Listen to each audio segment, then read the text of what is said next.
ನೇತ್ರಾವತಿ ಬಳಿ ಕಾಡಿನ ಸಮಾಧಿ ರಹಸ್ಯ ಬೆನ್ನಟ್ಟಿದ ಎಸ್ಐಟಿ. ನಿಗೂಢ ವ್ಯಕ್ತಿ ತೋರಿಸಿದ ಜಾಗದಲ್ಲಿ ಭೂಮಿಯಾಗಿತ್ತ. ಸ್ಥಳದಲ್ಲಿ ಬಿಗಿ ಪೊಲೀಸ್ ಬಂದೋಬಸ್ತ್.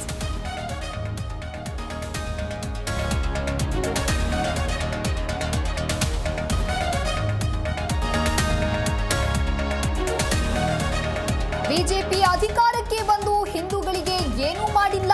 ಹಿಂದೂ ಮುಸ್ಲಿಂ ಬಿಟ್ರೆ ಬೇರೇನೂ ಗೊತ್ತಿಲ್ಲ. ಶೆಟ್ಟರ್ ಹೇಳಿಕೆಗೆ ಸಂತೋಷ್ ಲಾಡ್ ತಿರುಗೇಟು.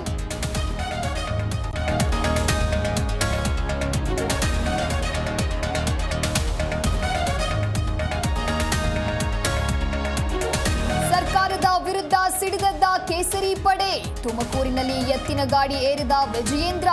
ಯೂರಿಯಾ ಅಕ್ರಮ ಅಂತ ಪ್ಲೇ ಕಾರ್ಡ್ ಹಿಡಿದು ಧರಣಿ.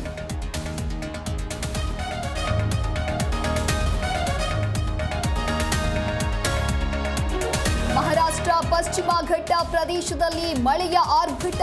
ಪಂಚಗಂಗಾ ನದಿ ಸಂಪರ್ಕದ 53 ಸೇತುವೆ ಜಲಾವೃತ. ಕೊಲ್ಲಾಪುರ ಮತ್ತು ಸತಾರಾ ಜಿಲ್ಲೆಗೆ ರೆಡ್ ಅಲರ್ಟ್.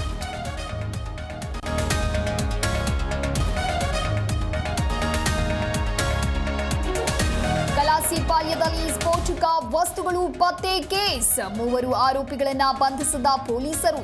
22 ಜೀವಂತ ಜಿಲೆಟಿನ್ ಜೆಲ್ ವಶಕ್ಕೆ.